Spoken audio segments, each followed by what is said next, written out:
je pense que le fait que peut-être mu sax nekk du Bayern de Munich ça va enlever encore un peu plus de pression à la fois aux joueurs et au groupe, tu vois, je sais pas. Ah, ça a ajouté. Ils ont dit que ils vont refaire le point dans 10 jours. C'était dans 10 jours, c'était il y a 3-4 jours qu'ils l'ont dit. Donc, d'ici 5-6 jours, on va faire le point et espérons que d'ici là, qu'il aura bien récupéré son genou ou le côté de son genou là. Donc, parce que comme c'était un peu enflé. Mais en tout cas, on a besoin de lui, hein. On a besoin de lui, hein. L'équipe nationale du Sénégal, avec et sans Sadio Mané, c'est pas la même chose, hein. Ce qu'il représente aussi, et puis le fait qu'il soit sur le terrain déjà, par rapport aux adversaires qu'on va affronter, c'est déjà psychologiquement important. Donc c'est le deuxième meilleur joueur du monde. Ouais. Donc c'est juste dommage. On espère qu'il va bien récupérer et revenir. Avant la fin des matchs de poule, quoi. Inch'Allah. Moi je pense que bon, Sadio dañu manque parce que c'est un leader technique, c'est un leader moral. Comme ni ko waxee deuxième meilleur joueur du monde nga am ko sa équipe c'est un plus.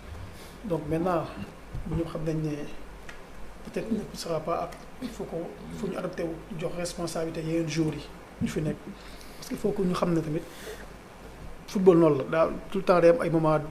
yoo xam ne dana am ay voilà ay incertitude ak ay moments surprise kii gaañoo kii. on l'a fait si Coupe d'Afrique bi avec nos cas a été blessé après mu rattrapé wu.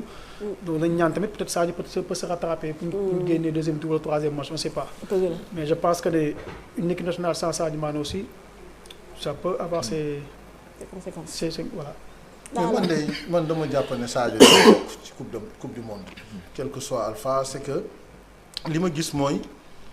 Bayern ay intérim lay gérer parce que Ligue des Champions ça vient juste après la Coupe du Monde donc cette année ils ont fait une fixation sur la sur la Ligue des Champions et ils ont investi sur Sadio Mané ñun aussi tamit dañu soxla Sadio Mané et je pense qu'on a bien fait de l'avoir mis sur la liste blessure bi mu am comme l'a même dit le sélectionneur et même pas mal de spécialistes amul opération bu ñu ciy def soit lenn la dafa am benn temps de guérison ay soins yu intense la laaj yu ñu war a def donc li ñu mën a def mooy récupérer suñu joueur quel que soit Alpha parce que on a vu avec les clubs l'employeur il va toujours dire que ne non man joueur bi état de santé moo primé joueur bi ci boppam xam na ko Sadio Mané gis nañ commotion cérébrale bi mu fi amoon te terewul Liverpool bind nañu wax nañu lu ne même sax bu ñu toogoon tuuti kaaf nañu sax joueur bi warul jouer parce que commotion cérébrale médecin yi nee nañu boo ko amee da nga war a toog une semaine 10 jours. ça dépend ci protocole bi. voilà Angleterre la du jouer. voilà xam nga kon ñun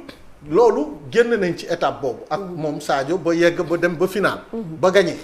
donc kaaw Ismaïla Sarr à l'une bu fekkoon ne dafa déglu waa Watford on n'aurait jamais récupéré Ismaïla Sarr ci àdduna. Exactement. donc léegi ñun li ñu mën a def on a des spécialistes on a des gens qui sont chevronnés nañ ko récupérer ba pare. jël ko en charge xool léegi tànk bi guérison bi ñaata temps la yan soins lañ ko mën a defal yu intense yoo xam ne mën nañu permettre ñu am yaakaar récupérer ko au second tour et on joue notre carte à fond pourquoi se priver de Sadio Mané. Moi j'irais même plus loin et dire que pour ce genre de blessure du genou du cheville donc du asafurla du cheville du yax du muscle donc c'est nerf là. Donc c'est une blessure nerveuse. Donc dafay laaj soin ak temps. mais pour mu cicatriser quoi. staff médical boo ci amee un orthopédiste traumato parce que ñoom loolu moo leen di faj. tànk yooyu ñooñu ñoo ciy spécialistes yi. ñooñu tey bés bu ñu ci jëloon kenn ko xarañ yóbbu ko teg ko. mu suivre ko jël benn kiné. ba pare avec le matériel bi nekk foofu sur place. mën nañ ko defal soins yi nga xam ne moom moo ci war. mais il faut pas se passer de Sadio Mané. soi-disant oui non mais Allemagne yi lan la équipe la rek. Bayern na Sénégal nag moo jiitu Allemagne. na Sénégalais yi nangu loolu te bàyyi di ñu fi gëmloo naan waaye Bayern la rigueur allemande on s'en tape. Sadio Mané Sénégal soxla nañ ko te dina ñëw te dinañu ànd ak moom. non mais là quand même on va se fier aussi à la déclaration de Sow. ci fédération bi la bokk nee nañu ne que Sadio Mané dafa blessé bu ñu nañu wax sénégalais dëgg. non non waxee wu ko noonu. nañu wax sénégalais dëgg Sadio Mané il est blessé. mais waxul il est forfait. waxul il est forfait dafa ni il est blessé. Bon, mais fi mu nekk nii puisque il est blessé. Non, il faut dire la vérité. Non, moo tax nag quand il dit vérité on se demande quelle vérité.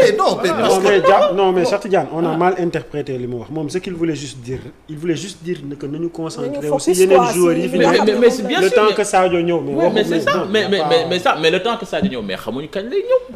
mais loolu kenn mënu la wax kañ lay ñëw alors que ñun match yi ñuy football xam nañ kañ la donc ça veut dire que nañ ñu tegagum Sadio Mané fële fàtte ko xam ni dañoo war a jouer pour gagner et en plus moi je dis que c'est une bonne chose sax moom absence bi tombé premier match bi doon contre Pays-Bas parce que moi je trouve que man match boobu même suñu ko ñàkkee ça ne met pas en danger notre qualification te boobaa dinañu xam exactement absence bi ban impact la am réellement ci groupe perte match pour xam absence.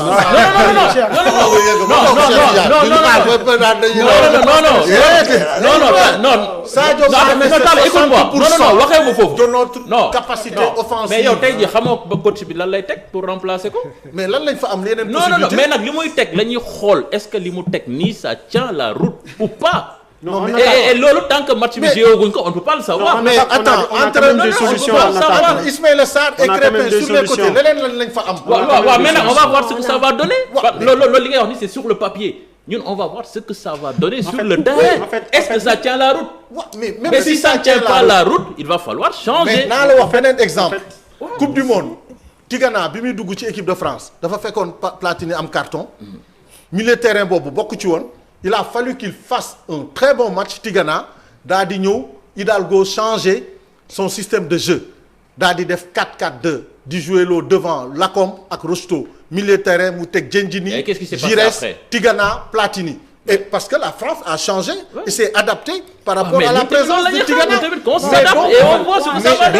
mais du ñu tere ne Sadio Mané moom c'est un monsieur non Sadio loolu lu mu tudd Talla ça c'est une lapalissade ñëpp xam nañ ni que ndégam naa lu ñu wax c'est une évidence ñëpp xam nañ ni que Sadio su fi nekkul bon on connaît Talla ak Cheikh waaw c'est bon maintenant on va laisser les autres parler non c'est le monsieur plus c'est technique ça tout le monde le sait c'est une évidence ce que je pense mooy que Sadio aussi non c'est que ça Talla lu mu nanguwul mooy que Sadio mënul absenté et loolu lu mën a nekk la il faut que ñu def ko ci xel yi aussi c'est une possibilité mais dafa bëgg ñu jël ko en main mais jël en main loolu mooy sama fan est-ce que Bayern dinañu bàyyil équipe joueur bi pour mu ñëw ci règlement bi daf ñu autoriser ñu récupérer suñu joueur ça nous le règlement bi permettre si le deuxième diagnostic est ba ne règlement bi une fois que tu convoques ton joueur dafa war a ñëw wuyu si répondre ba pare léegi ñu xool léegi daal di mën a joxe nag sunu diagnostic. mais il va passer le deuxième diagnostic là-bas avant de venir. mais si c'est le même suñu joueur le règlement nous le permet joueur bi suñ ko xasee ba convoqué dafa war a ñëw def wuyu ji convocation. peut-être pour sax faciliter le travail moo tax ñu bàyyi ko foofu. non je pense quand même qu'ils sont de bonne foi le Bayern. je pense quand même qu'ils sont de bonne foi. club daal ak équipe nationale y a jamais eu vraiment une bonne entente entre les deux. à chaque fois qu'on a eu des en fait ils ont peur qu'on le force à jouer. fédéraux yi ragaluñu ñàkkuñu fayda s'ils savaient que lii ay bluff la woon nañ xale bi bu yàgg mu ñëw comme ils l'ont fait avec Ismaïla Sarr ça moom il faut que xam naa peut-être qu'ils veulent que mu def ay soins intensifs ragaluñ Bayern de deuxième diagnostic comme ni ko Dramé waxee Sadio est assez responsable assez de tout à fait bouteille pour savoir assez motivé assez motivé je pense que s'il y a quelqu'un qui veut mais Bayern du Liverpool aussi je pense que je pense que s'il y a quelqu'un qui veut jouer cette Coupe du Monde c'est Sadio Mané. Sadio Mané amee sax 0,5% de chance pour jouer.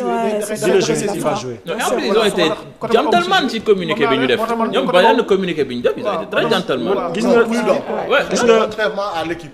non contrairement non mais encore une fois. mais ce qui est sûr mooy que même si Sadio ne joue pas devant.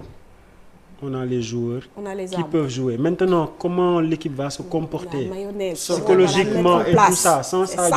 C'est ça que... C'est l'équation de tout le monde féminin. Il y a quand même les solutions. Voilà, très bien. Alors, on va regarder les résultats.